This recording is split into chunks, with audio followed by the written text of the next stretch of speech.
It's Friday, October 18th. Tonight, our Raleigh facility is on a mission to protect and preserve wetlands. Next on North Carolina Now. Quality public television is made possible through the financial contributions of viewers like you, who invite you to join them in supporting UNC TV.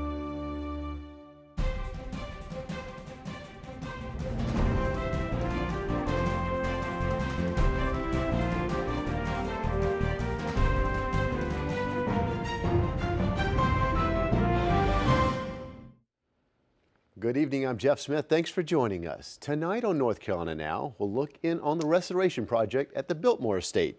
And we'll learn about a new film premiering in Raleigh this weekend for National Business Women's Week. But we begin with the environment. Wetlands are a critical part of the environment, but here in North Carolina, we've lost half of our original wetlands due to farming, forestry, and development. To help stem that tide and teach a new generation to protect our wetlands, the city of Raleigh came up with the ingenious idea. Kelly McHenry has more. Wetlands, just what are they? Well, they're swamps, meaning land that's saturated with water. And that tends to leave people with a really bad feeling about wetlands. But we should feel good about them, because wetlands are working hard for us right now. One of the most important things a wetlands does is capture storm water runoff. Look what I found here, a broken bottle and trash. All of that is filtering in here. The wetlands captures it and lets the clean water flow downstream. But unless we know that about wetlands, we may not work to protect them. Every year along the eastern seaboard, nearly 60,000 acres of wetlands are destroyed. So the city of Raleigh decided it was time to teach people just how important this critical natural resource really is. Hello, welcome. These students from Carnage Middle School are visiting the Walnut Creek Wetland Center in southeast Raleigh. It's built right up against an ancient wetland that's part of the Walnut Creek floodplain. It used to be a hunting ground for Tuscarora Indians that lived in this area, and then after that it was farmland for a really long time. And then there was a period of time where there wasn't a whole lot happening on here at all, and it turned out that people started to misuse this wetland. Meaning they used it as a trash dump. But the city of Raleigh bought the land in 1980 and worked with volunteers to restore the wetlands. Director Sherry Graham gave students a crash course on wetlands, how they trap water pollution, how they help absorb water during a flood, and how they form a critical habitat for wildlife. She even introduced them to a pet snake that lives at the center. This is Cleo. She's an eastern king snake. Do you want to touch her?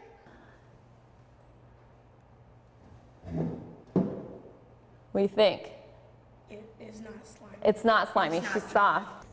Then it was on to the wetlands for a close-up look. So why do you guys think this plant, which is a wetland plant, would have holes in its stem? Yes. To absorb the water. To absorb the water, correct. And also, what about when this wetland gets flooded and this ground is completely saturated with water? What's inside those holes with the cavities? The hole is filled with air. They're adapted to living without air in the soil because the soil is so full of water. These students have been learning about wetlands in class. That it's very helpful to nature by catching up all the dirt, and the clean water will go out to the ocean. Well, there's one behind my house, and sometimes me and my friends go back there to play. And we always see like glass and plastic, but me and my friends, we go back there with like trash bags and just pick up the trash. Good for you! And the center itself is a model of sustainable design. We're facing due north with this very dramatically sloped roof, so we never get any harsh light infiltrating our building, which helps keep us cool. Yet we also get a lot of natural light inside so that we use less electricity in illuminating the building. The center was built in 2009, offering classes about the wetlands. It's also a park with plenty of trails for hikers and bikers. And it has lots of wildlife. This woodpecker is one of many species of birds you can catch sight of, along with deer, foxes, and groundhogs. Little Rock Creek runs through this area, and since water is an essential element of wetlands, water is treated with great respect here. All of our landscaping is native, and we have rain garden features to also help filter our water just that extra bit before it makes its way into the creek. So this is just an environmental mecca. It is, yes. I like the way you put that. The center is open every day except Monday, but the wetlands don't take a day off. They work 24/7. So if you want a nice break, come on out and revel in the abundant peace and quiet here. Appreciate the wildlife and natural beauty, and then say thanks to the wetlands for making our water cleaner and our world a more beautiful place. Your being here actually completes the mission of this place. We are solely dedicated to teaching people about the importance of wetlands. And for more information on the Walnut Creek Wetland Center, you can visit our website. In statewide headlines, Vice President Joe Biden has postponed an upcoming visit to North Carolina. The Vice President's trip was set to include a luncheon at the Washington Duke Inn in Durham early next week in support of Senator Kay Hagan and the state Democratic Party. A rescheduled date for the event has not yet been announced. Also in Durham, the city has been ranked number 4 on the list of top 100 places in the U.S. to live and visit. The inaugural list by livability.com ranks quality of life amenities in America's small and mid-sized cities. Durham's healthcare, great dining, shopping, cultural opportunities, and abundant natural recreational areas were among the factors earning the Bull City high marks. In 2012, Durham also welcomed 9 million visitors. Another attraction drawing visitors to our state is the Great Smoky Mountains National Park. North Carolina and Tennessee will be receiving a federal refund for most of the money used to reopen the park earlier this week. Under an agreement with the National Park Service, 4 of the 5 days worth of funding will be repaid. Governor Pat McCrory and Tennessee Governor Bill Haslam had worked together to reopen the most visited national park on Wednesday to allow tourists in for the weekend. All national parks officially reopened on Thursday after Congress voted to end the government shutdown. Visitors to the Great Smoky Mountains might want to bring a jacket tomorrow as the weekend gets off to a wet start with mostly cloudy skies and rain across the state. Temperatures will remain mild with highs in the upper 60s to mid 70s. Bayer Crop Science has announced plans to renovate its North American headquarters. The $33 million project will allow the company to accommodate substantial growth and bring more of its employees together over the next decade. The Research Triangle Park facilities will eventually house more than 700 staffers working to cultivate the latest developments in sustainable agriculture solutions. The project is scheduled to be completed in 2015. And Honda Aircraft Company opened its new customer service building at Piedmont Triad International Airport yesterday. The expansion of Honda Aircraft's Greensboro headquarters will employ 70 people in the corporate base for the company's customer service group. Honda Aircraft says the facility will complement its dealer network by providing maintenance, repair, and overhaul work. And Telrex has announced plans to add nearly 160 full-time jobs by the end of January. The Pennsylvania-based customer service company is the second largest employer in Kings Mountain. The new jobs will be geared towards applicants with healthcare expertise and are part of the company's goal to continue to grow and make a positive impact in the Charlotte area. Meanwhile, Hanes Brands has announced plans to complete the closure of Maidenform Distribution Center in Cumberland County over the next year. About 285 employees will be laid off as the company consolidates distribution operations in the state. Hanes Brands expects to close the Fayetteville facility by late summer or early fall of 2014.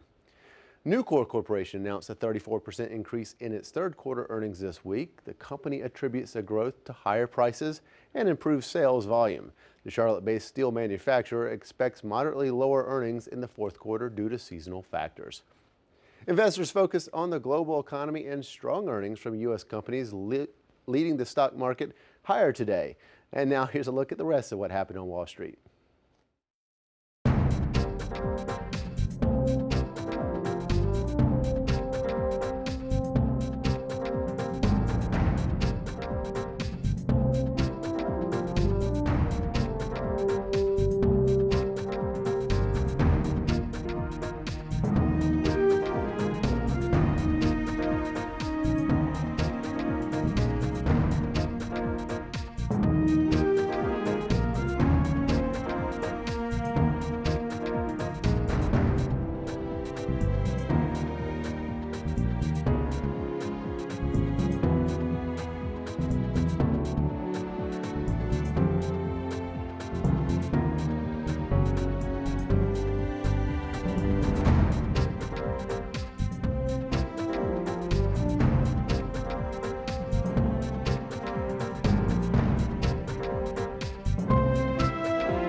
It's an exciting time at the Biltmore House in Asheville as the Estates Museum Services team debuts this weekend the completion of its most recent restoration project that has been underway for years.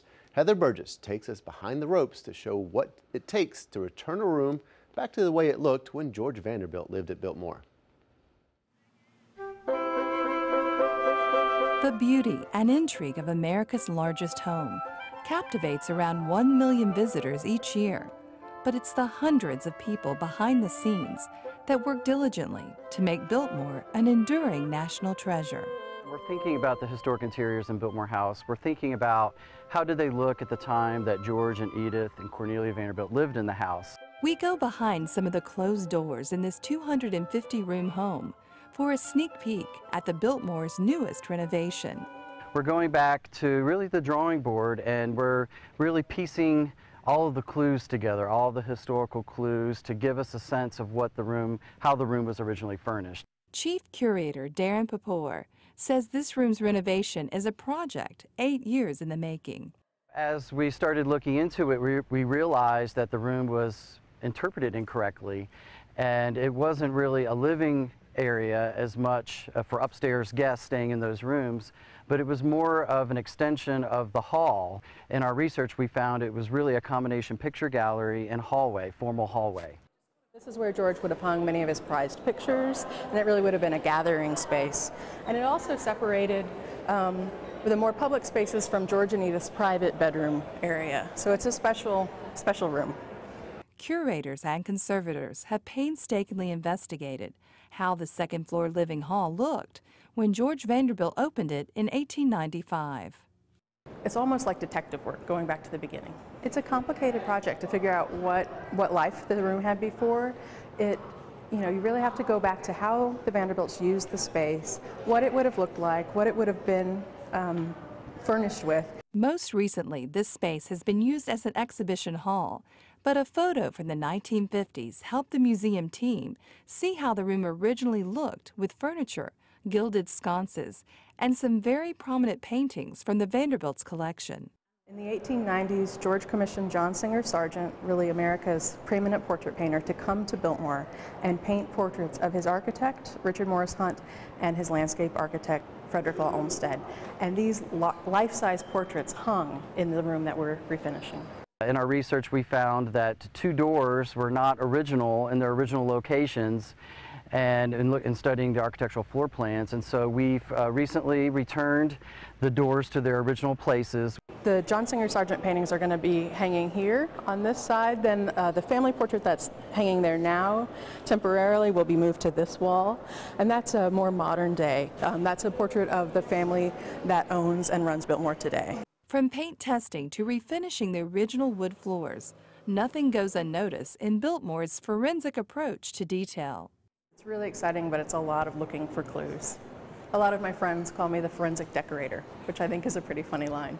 Even the objects that will grace the shelves of these hallway cabinets near George and Edith Vanderbilt's bedrooms have to go through a thorough conservation.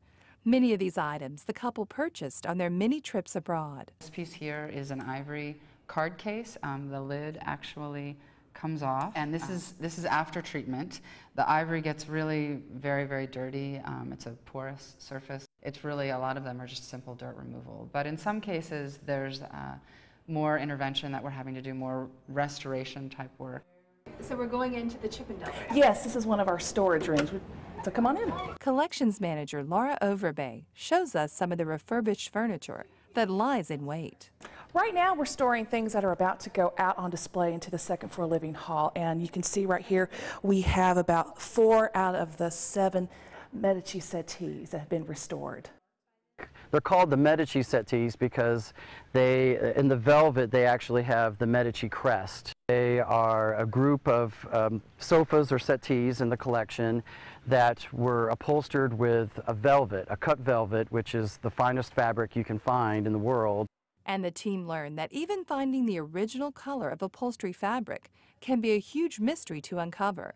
What looks quite green is actually deceiving. They came to us, the upholstery had a dark greenish gray appearance and the wood was dirty. There were some previous repairs and some small amounts of damage, but nothing too serious. So we deupholstered, removed the original show cover, and as we did so, discovered that it wasn't actually green, but actually this bright gold that you see here. We revealed areas that were either folded or had trim over top of them. Biltmore curators traveled to France to the Prel Company, who recreated the fabric based on the original color samples. It's a really interesting fabric because, you know, most fabrics are woven vertically, and this was woven horizontally, so it's woven on a 90-degree angle, and so it's a very unusual fabric. Even this Italian wedding chest needs some sprucing up to make its grand debut on the second-floor hallway. And at dinner, they would have been dressed in, you know, white tie and dinner gowns. So if you just imagine this room full of people in their Gilded Age finery waiting to go down to a fabulous dinner. It's a pretty exciting space. All involved feel accomplished to be restoring history to America's largest home. We want our guests to see the house as a home. It was a family home. We want them to see how the Vanderbilts lived in the house, how their friends and family came and stayed in the house. It's very detail-oriented, can be time-consuming, and that you have to be passionate in order to pursue the details. But it's just a great way of doing history, which I adore. So to do this and to work in this fantastic house is a real treat.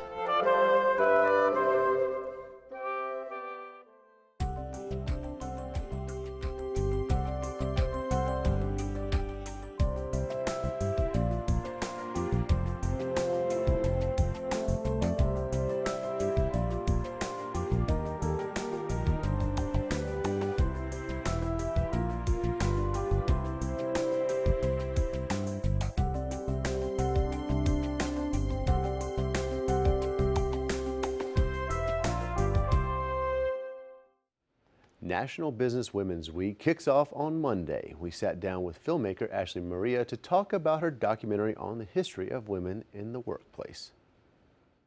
And we are here with Ashley Maria. She's an award-winning director and filmmaker. Her film, Business and Professional Women, A History, a Movement, is set to debut this weekend in Raleigh at the Marbles Museum, the IMAX. Welcome to North Carolina Now. Thank you. Thank you for having me. We're excited to have you. So your debut is this weekend. Tell us a little bit about what your movie is about. It's about the Business and Professional Women's Organization, which is one of the oldest women's advocacy groups in the nation. It started back in 1919 with a federal grant. And over the years, it has been a part of the Equal Rights Amendment, advocacy progress, which we still haven't gotten yet, but it also was a part of the Equal Pay Act, the Lilly Ledbetter Fair Pay Act. That was the most recent legislation we helped get signed.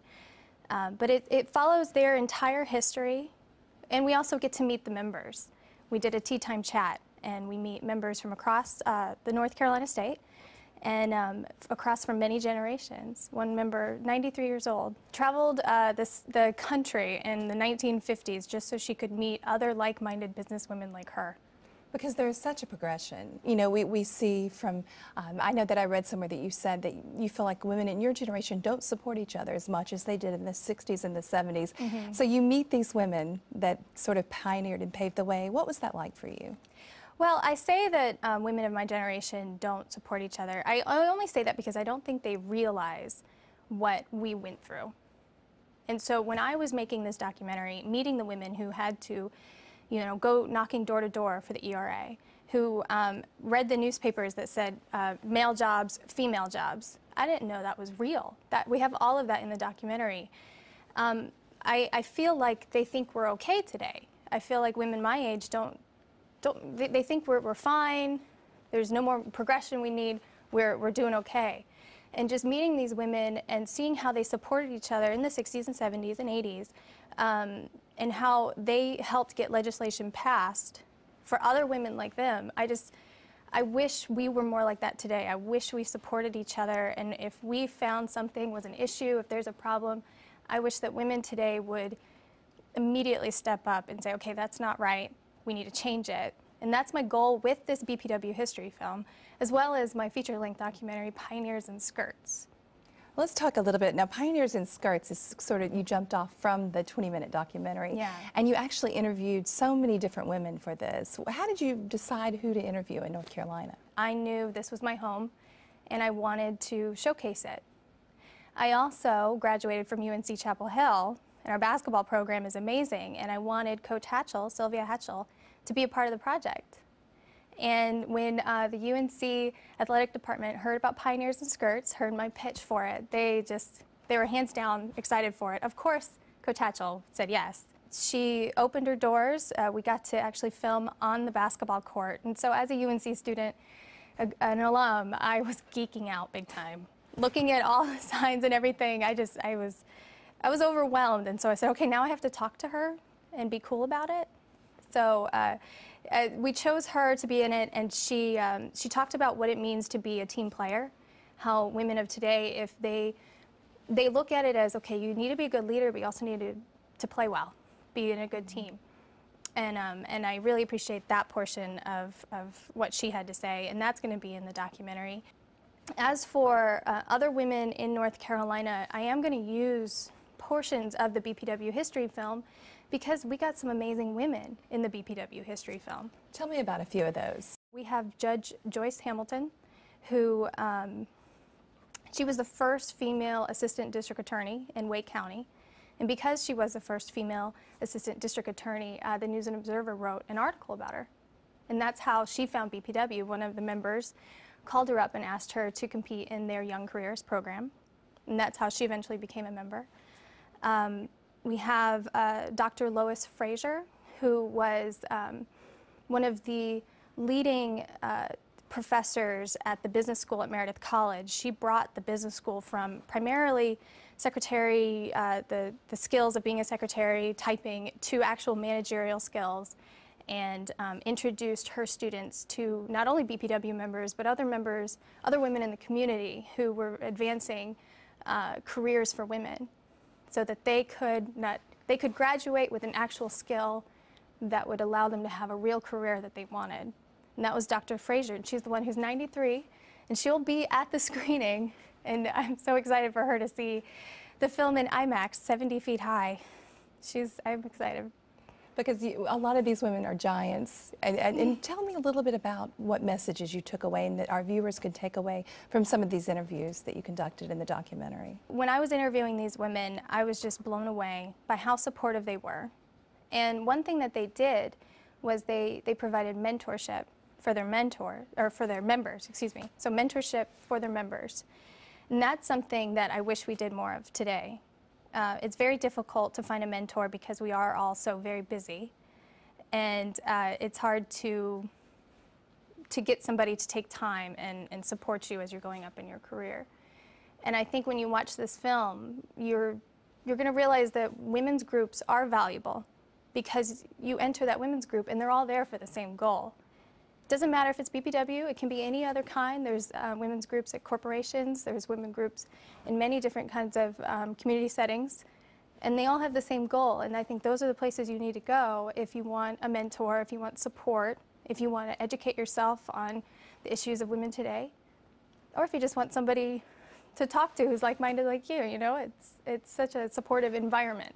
I hope that's what people will take away from the BPW history film.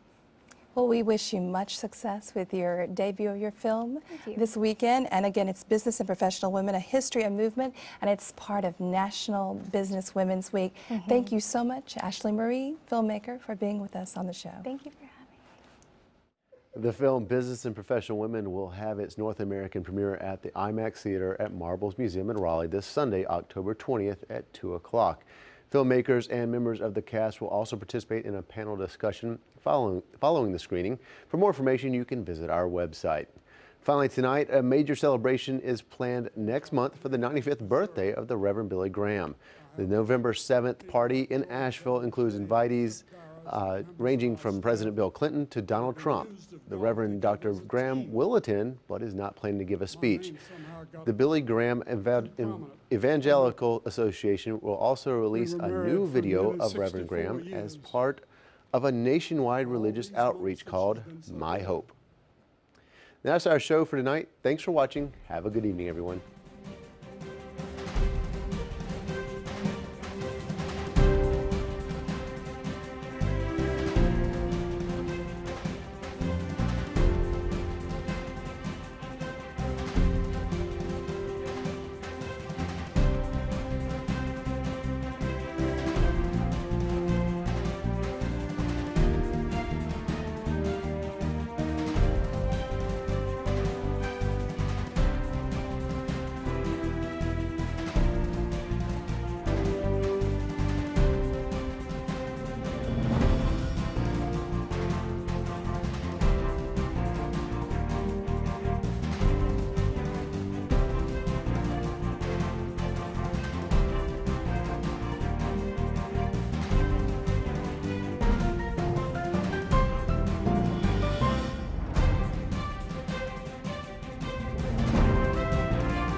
Quality public television is made possible through the financial contributions of viewers like you, who invite you to join them in supporting UNC TV.